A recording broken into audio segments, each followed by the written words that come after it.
Maliligtas ba ang isang taong hindi nanampalataya kay Hesukristo bilang kanyang tagapagligtas at Panginoon? Kung pagbabatayan natin ang Biblia, ay wala pong kaligtasan. 1 John chapter 3 verse 23, ang sabi ay, at ito ang kanyang utos, na tayo'y manampalataya sa pangalan ng kanyang anak na si Hesukristo, at tayo'y mag-ibigan ayon sa ibinigay niyang utos sa atin. At sa Matthew chapter 17 verse 5, ang sabi ng Diyos, ito ang sinisinta kong anak, na siya kong kinalulugdan. Siya ang inyong pakinggan. Malinaw po mga kaibigan na mismong ang Diyos ay nag-utos sa atin na dapat tayong sumampalataya sa kanyang anak. At tanging siya dapat ang ating pinakikinggan.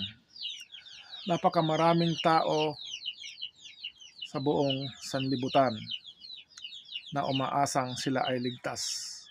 Ngunit kung pagbabatayan natin ang Biblia, hindi sila magkakamit ng kaligtasan. Sila ay napapaniwala sa mga kasinungalingan ng mga bulaang mga ngaral na sinasabi sa Biblia nagkalat sa buong sanglibutan. Kaya ang Biblia ay nagbigay ng warning. Sa 1 John chapter 4 verse 1 hanggang verse 3, ang sabi ay ganito, mga minamahal, huwag kayong magsisipaniwala sa bawat espiritu, kundi inyong subukin ang mga espiritu kung sila ay sa Diyos. Sapagkat maraming nagsilitaw na mga bulaang propeta sa sanglibutan. Dito'y nakikilala ninyo ang espiritu ng Diyos. Ang bawat espiritu na nagpapahayag na si Hesukristo ay naparitong nasa laman, siya po ang espiritu ng Diyos. Siya ay espiritu ng Diyos. At ang bawat espiritu na hindi ipinahahayag si Jesus ay hindi sa Diyos. At ito ang sa Antikristo na inyong narinig na darating at ngayon ay nasa sanglibutan na. Mga kaibigan, napakatagal na nila nagkalat sa buong sanlibutan. Ang katunayan, milyon-milyong tao ang kanilang napapaniwala sa kanilang mga katuruan na taliwas sa sinasabi ng Biblia patungkol sa kaligtasan. Ang sinasabing Antikristo dito sa Biblia ay ito po yung mga mangaral na hindi naniniwala na si Hesukristo ay naparitong nasa laman. Hindi sila naniniwala na si Hesukristo ay dumating dito sa lupa na nagkatawang tao lamang. Ang kanilang sinasabi si Jesus ay tao lamang. Ngunit kung titingnan mo ang nakasulat sa Biblia sa Romans chapter 8 verse 3, ay sinasabi dito na si Hesukristo ay bumaba dito sa lupa na nasa laman. Ibig sabihin, si Jesus ay nagkatawang tao lamang. Kaya mga kaibigan, bago tayo makinig sa isang mangaral, narapat lamang nating suriin kung anong klaseng mangaral siya. Siya ba ay nagmula sa Diyos o siya ba ay espiritu ng kasinungalingan o Antikristo? Sapagkat kung tayo ay nakikinig sa mga aral ng mga Antikristo, tiyak na tayo mapupunta sa dagat-dagatang apoy. Sapagkat ang kanilang katuruan ay taliwas doon sa sinasabi sa Biblia. Ang katuruan na pinakakalat ng mga Antikristo, ng mga mangaral patungkol sa kaligtasan ay taliwas sa sinasabi ng Biblia na kaparaanan ng Diyos para sa ating kaligtasan. Sapagkat sila ay nagtuturo ng ibang kaparaanan ng kaligtasan. Ang sabi ng Biblia si Jesus ang tanging daan ng ating kaligtasan. Ngunit ang turo ng mga Antikristo, magkakamit ng kaligtasan ng isang tao sa pamamagitan ng pag-anib sa kanilang relihiyon. Kaya ang sabi ng Biblia sa Matthew chapter 17 verse 5, sabi ng Diyos, siya ang inyong pakinggan. Dapat si Jesus na anak ng Diyos ang ating pinakikinggan kung ano ang kanyang sinasabi, kung ano ang kanyang tinuturo. Ang sabi ni Jesus sa John chapter 10 verse 30, ako at ang aking ama ay isa. Hindi nangangahulugan mga kaibigan na ang Diyos Ama at si Jesus ay isang individual lamang. Ang kahulugan sa sinasabi ni Jesus na siya at ang Ama ay isa ay mayroon silang magkaparehong anyo. Iisa ang kanilang anyo. Basahin natin sa Philippians chapter 2 verse 6 hanggang 7. Na siya, bagamat nasa anyong Diyos, ay hindi inaring isang bagay na nararapat panangnan ang pagkapantay niya sa Diyos. Ngunit bagkos hinubad niya ito at nag-anyong alipin na nakitulad sa mga tao. So malinaw mga kaibigan na si Jesus at ang Diyos ay magkaparehong anyo. At sinasabi sa verse na ito na si Jesus ay kapantay ng Diyos. Pero ito ay lubos na kinukontra ng mga anti-Christ preachers. Dahil nga sa kanila, ang kanilang tinuturo, si Jesus ay tao lamang. Ngayon mga kaibigan, sino ba ang dapat nating pakikinggan?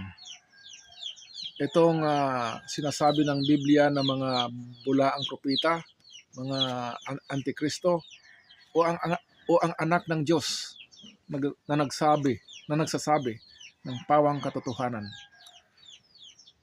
na sinasabi ng Diyos sa atin na siyang dapat nating pinakikinggan.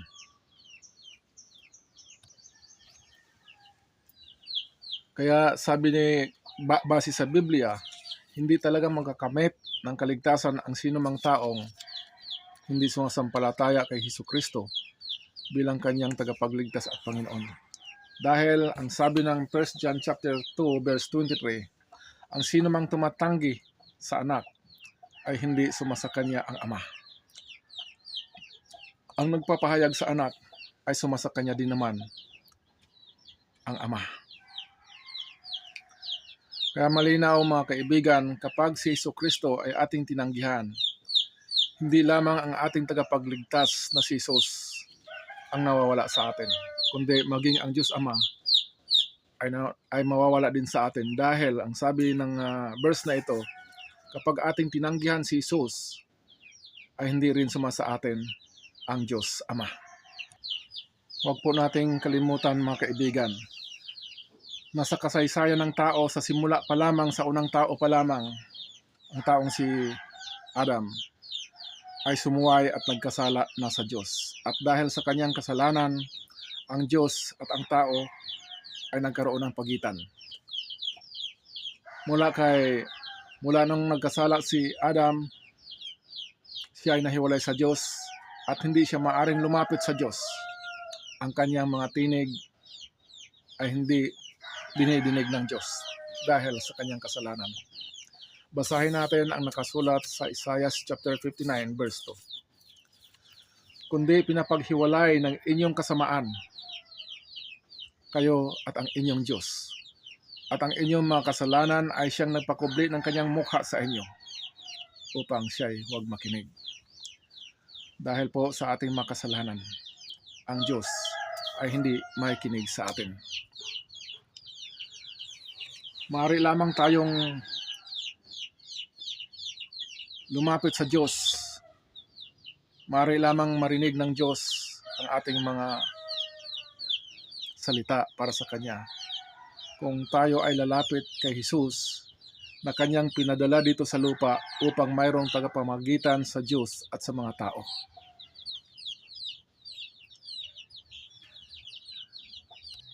Ngunit kung tumanggi tayong lumapit kay Jesus, hindi po tayo maaring lumapit sa Diyos. Kaya ang sabi ni Jesus sa John chapter 8 verse 24, sinasabi ko nga sa inyo na kayo'y mga mamatay sapagkat malibang kayo'y magsisampalataya na ako nga ang Kristo, kayo ay mamatay sa inyong mga kasalanan. Kaya mga kaibigan, base sa nakasulat sa Biblia, maliwanag na sino mang tumangging sumampalataya kay Jesus bilang Panginoon tagapagligtas ay wala po talagang kaligtasan makamit. Dahil ang nakasulat sa Biblia ay hindi natin maaring palitan. Ang sabi sa Acts chapter 4 verse 12, sa kanino mang iba ay walang kaligtasan, sapagkat sa silong ng langit walang ibang pangalan ang ibinigay sa mga tao na sukat ikaligtas, kundi si Jesus lamang. Ang sabi ni Jesus sa John chapter 14 verse 6, ako ang daan, ang katotohanan at ang buhay. Walang makakaparoon sa aking Ama kung hindi sa pamamagitan ko. Malinaw mga kaibigan na si Jesus ang daan ng ating kaligtasan, sapagkat si Jesus ang ipinadala ng Diyos dito sa lupa upang mamatay sa cross para sa kabayaran ng ating mga kasalanan upang tayo ay mapawalang sala. Ang kailangan lamang ng Diyos sa atin ay sumampalataya sa Kanyang anak at makinig sa Kanyang anak, hindi sa mga antikristo na mga nagpapakalat ng kasinungalingan patungkol sa kaligtasan. Uulitin ko, ang mga antikristong ito ay nagtuturo ng ibang kaparaanan sa kaligtasan. Ang sabi ng Biblia, ang tanging paraan para sa ating kaligtasan ay sa pamamagitan ni Hesukristo. Ngunit ang turo ng mga antikristo, magkakamit ng kaligtasan ang sino mang tao kapag aanib sa kanilang relihiyon. Kaya mga kaibigan, isa sa tandaan ninyo, kapag ang isang mangaral ay nagtuturo ng ibang paraan ng kaligtasan maliban kay Hesukristo, yan po ay isang palatandaan na ang mangaral na yan ay antikristo. At kapag ikaw ay makinig dyan at sumunod dyan, isasama kanila doon sa dagat-dagatang apoy. Kaya huwag tayo magpadaya sa kanilang matatamis na salita, sa kanilang pagiging mahusay sa pagsasalita ng kasinungalingan. Huwag po tayong dapat malinlang at huwag tayong magpadaya upang hindi tayo makasama nilang mapupunta sa dagat-dagatang apoy. Nawa ang bidyong ito ay nakapagbibigay ng kaalaman sa maraming tao na hindi tiyak kung ano ang tamang paraan patungkol sa kaligtasan. Maging yung mga tao na napapaniwala na ang kaligtasan ay makamit nila sa pamamagitan ng pag-anib ng relihiyon. Nawa ang bidyong ito ay magbibigay ng daan para sa kanila para muling magsuri patungkol sa kaligtasan na naayon sa nakasulat sa Biblia. God bless everyone.